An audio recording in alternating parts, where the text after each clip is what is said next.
Prem Dharana leptana chatharakpa mayamgi shanmitlongi tengbangi saruga moina ngasi heirok part 2 da leiba trust asigi office ta loumi 16 ta nganu machasing yenthokhre ngasi yenthokiba nganu machasing adu Indian Council of Agricultural Research Lamphelna sponsor tawrakpani matung tarakpada thabak thoram singdasu ICAR Lamphelna mateng pangani haibagi thajaba pirakre hainasu Trust asigi trustee Thoksom evolve singna ngasigi tinliba miyam da paudamki nganu loibagi matangda ICAR gi training fanglaba khundrakpam Chitranjan singna miyam da jakshin warol thamladuna haiki nganu loiba aduk hakna aruba oide adubu jakshinna yangshinba madi changi anaba laktanaba jakshinna senabigadabani aduga karigumbada nganu masasing adugi marakta anaba yawraklabasu anaba sing adubu tongana thamduna atopa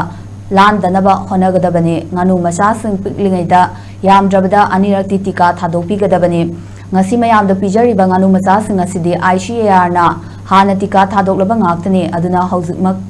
Tika Tabagi, Daga Oide, Adubunumit Kunmacho Nigimatunda, Amuktanga, Tika Tarabadi, Tunda Lakadaba Laina Tinadagi, Ngak Tokpada Mateng Pangani Haina, Mayam the Tazaba Piki.